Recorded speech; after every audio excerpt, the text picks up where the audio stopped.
Seleção de textos bíblicos. O Velho Testamento simplificado para você.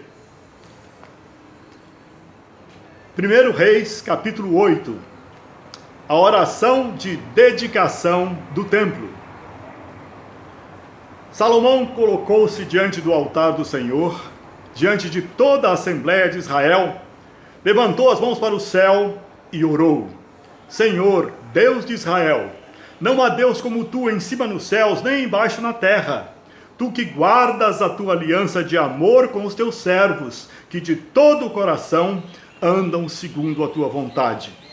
Cumpriste a tua promessa a teu servo, meu pai, conforme hoje se vê. Mas será possível que Deus habite na terra? Os céus, mesmo os mais altos céus, não podem conter-te. Muito menos este templo que construí. Ainda assim, ouve as súplicas do teu servo e de Israel, o teu povo. Ouve dos céus, lugar da tua habitação, e quando ouvires, dá-lhes o teu perdão. Bendito seja o Senhor, que deu descanso a Israel, o seu povo, como havia prometido. Que o Senhor, o nosso Deus, esteja conosco, assim como esteve com nossos antepassados. Que Ele jamais nos deixe, nem nos abandone, e faça com que, de coração, nos voltemos para Ele, a fim de andarmos em todos os seus caminhos e obedecermos aos seus mandamentos. Assim, todos os povos da terra saberão que o Senhor é Deus e que não há nenhum outro. Mas vocês têm um coração íntegro para com o Senhor, o nosso Deus, para obedecerem aos seus mandamentos. Capítulo 9 de 1 Reis. O Senhor aparece a Salomão. Quando Salomão acabou de construir o templo do Senhor, o palácio real e tudo mais que desejara construir, o Senhor lhe apareceu pela segunda vez, como lhe havia aparecido em Gibeon. O Senhor lhe disse: ouvi a oração e a súplica que você fez diante de mim. Consagrei este templo que você construiu, para que nele habite o meu nome para sempre. Os meus olhos e o meu coração estarão sempre nele. E se você andar segundo a minha vontade, com integridade de coração e com retidão, como fez o seu pai Davi, se fizer tudo o que lhe ordeno, obedecendo aos meus decretos e às minhas ordenanças, firmarei para sempre sobre Israel o seu trono, conforme prometia Davi seu servo, quando lhe disse: nunca lhe faltará descendente para governar Israel. Mas se você ou seus filhos se afastarem de mim e não obedecerem aos mandamentos e aos decretos que lhes dei, e prestarem culto a outros deuses e adorá-los, desarraigarei Israel da terra que lhes dei, e lançarei para longe da minha presença este templo que consagrei ao meu nome. Capítulo 10.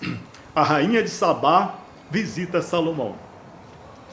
A rainha de Sabá soube da fama que Salomão tinha alcançado graças ao nome do Senhor e foi a Jerusalém para pô-lo à prova com perguntas difíceis. Fez a Salomão todas as perguntas que tinha em mente. Salomão respondeu a todas. Nenhuma lhe foi tão difícil que não pudesse responder. Então ela disse ao rei: tudo o que ouvi em meu país acerca das suas realizações e de tua sabedoria é verdade. Na realidade, tu ultrapassas em muito o que eu ouvi, tanto em sabedoria como em riqueza.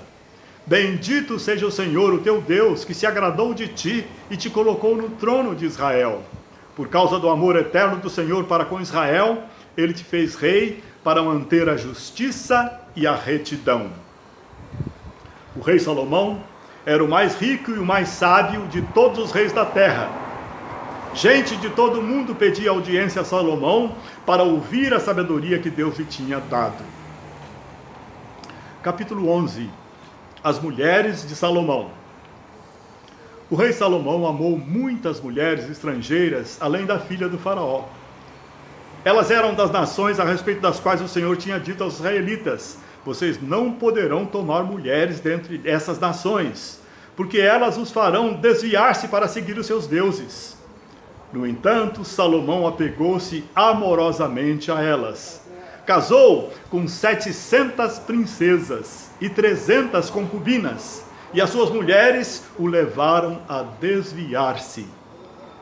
À medida que Salomão foi envelhecendo, suas mulheres o induziram a voltar-se para outros deuses, e o seu coração já não era totalmente dedicado ao Senhor, o seu Deus. Dessa forma, Salomão fez o que o Senhor reprova.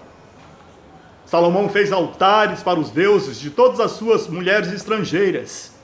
E o Senhor irou-se contra Salomão por ter se desviado do Senhor, o Deus de Israel.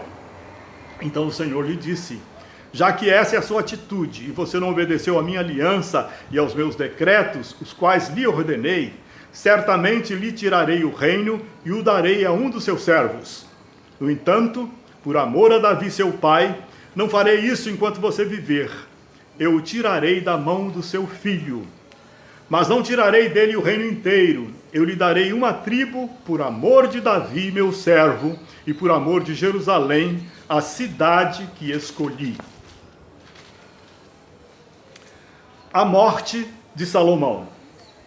Salomão reinou 40 anos em Jerusalém sobre todo o Israel.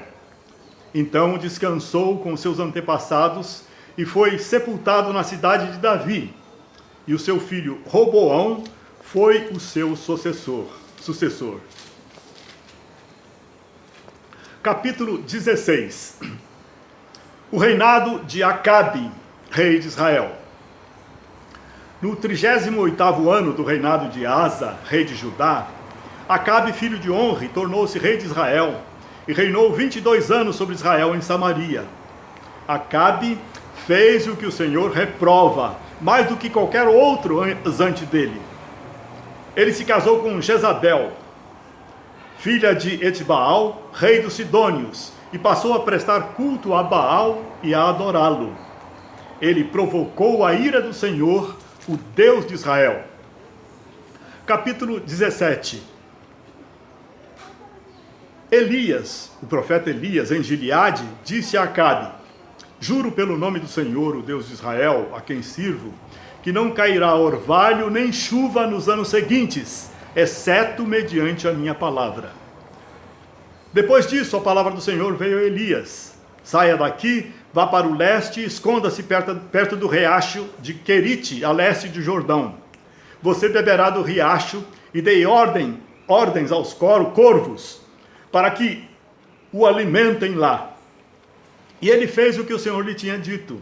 Foi para o riacho de Querite, a leste do Jordão, e ficou lá. Os corvos lhe traziam pão e carne de manhã e de tarde, e ele bebia a água do riacho. Algum tempo depois, o riacho secou-se por falta de chuva. Então a palavra do Senhor veio a Elias: vá imediatamente para a cidade de Sarepta de Sidom, e fique por lá. Ordenei a uma viúva daquele lugar que lhe forneça comida. E ele foi.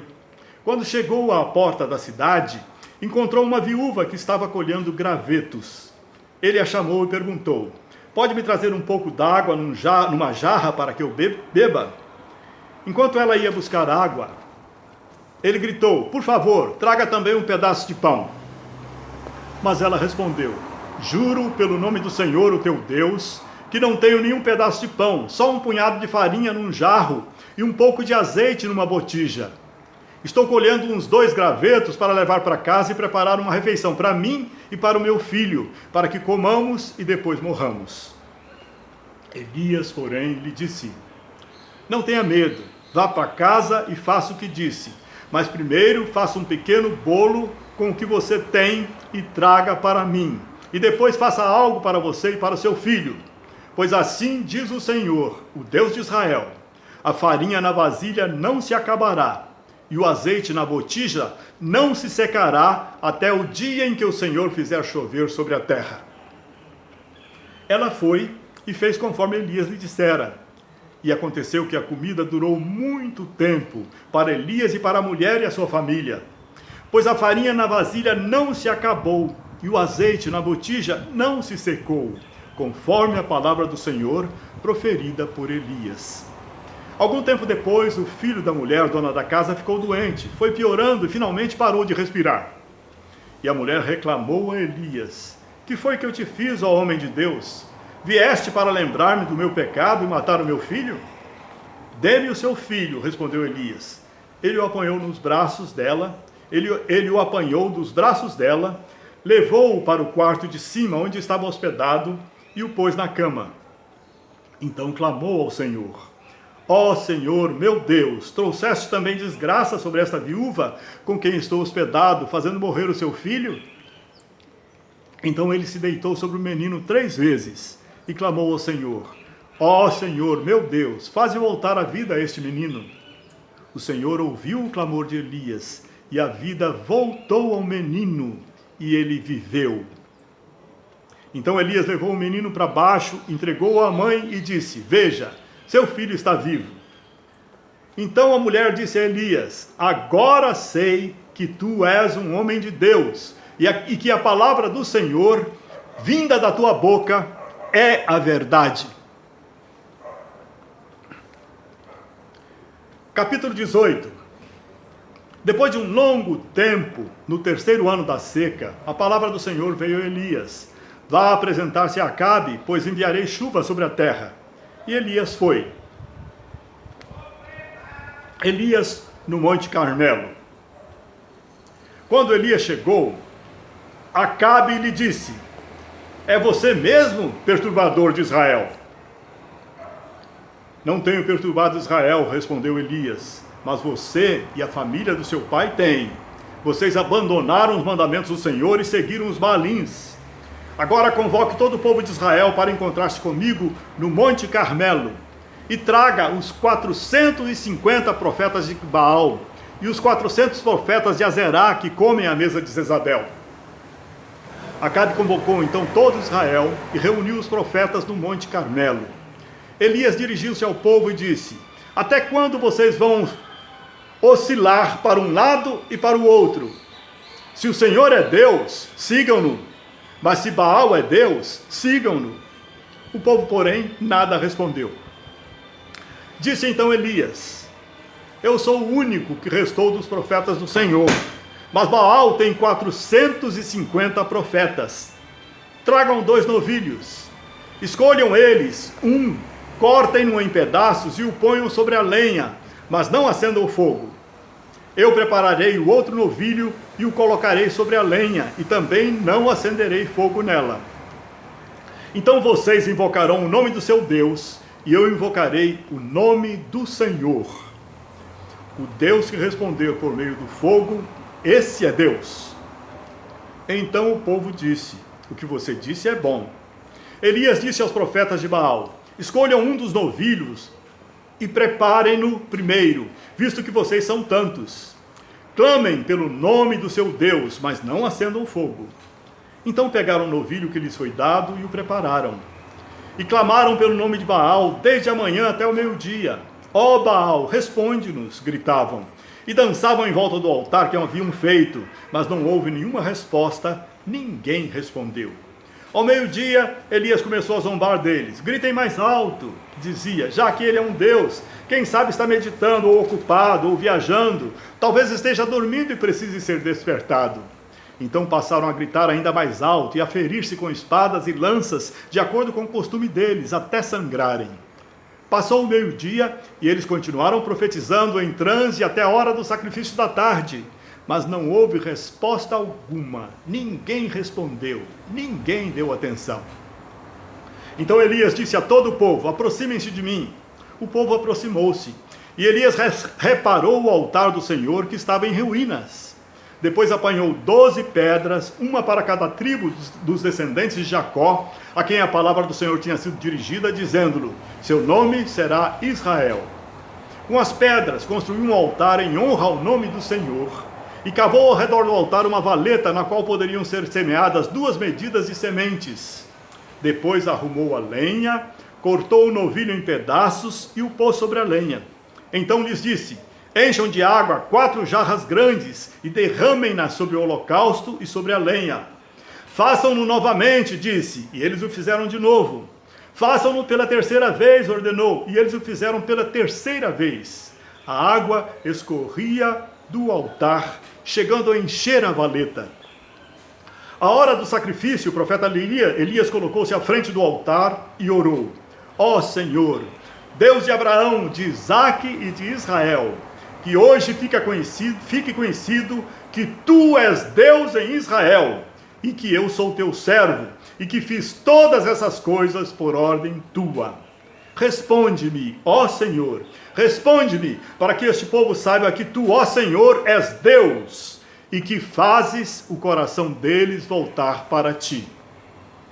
Então o fogo do Senhor caiu e queimou completamente o holocausto, a lenha, as pedras e o chão, e também secou totalmente a água na valeta. Quando o povo viu isso, todos caíram prostrados e gritaram: O Senhor é Deus, o Senhor é Deus. Então Elias ordenou-lhes: Prendam os profetas de Baal, não deixem nenhum escapar. Eles os prenderam, e Elias os fez descer ao riacho de Quizon, e lá os matou. E Elias disse a Acabe: Vá comer e beber, pois já ouço o barulho de chuva pesada. Então Acabe foi comer e beber, mas Elias subiu até o alto do Carmelo, dobrou-se até o chão e pôs o rosto entre os joelhos. Vá e olhe na direção do mar, disse ao seu servo. E ele foi e olhou. Não há nada lá, disse ele. 7 vezes Elias mandou: Volte para ver. Na 7ª vez o servo disse: Uma nuvem tão pequena quanto a mão de um homem está se levantando do mar. Então Elias disse: Vá dizer a Acabe: Prepare o seu carro e desça, antes que a chuva o impeça. Enquanto isso, nuvens escuras apareceram no céu, começou a ventar e chover forte, e Acabe partiu de carro para Jezreel. O poder do Senhor veio sobre Elias, e ele, prendendo a capa com o cinto, correu à frente de Acabe por todo o caminho até Jezreel.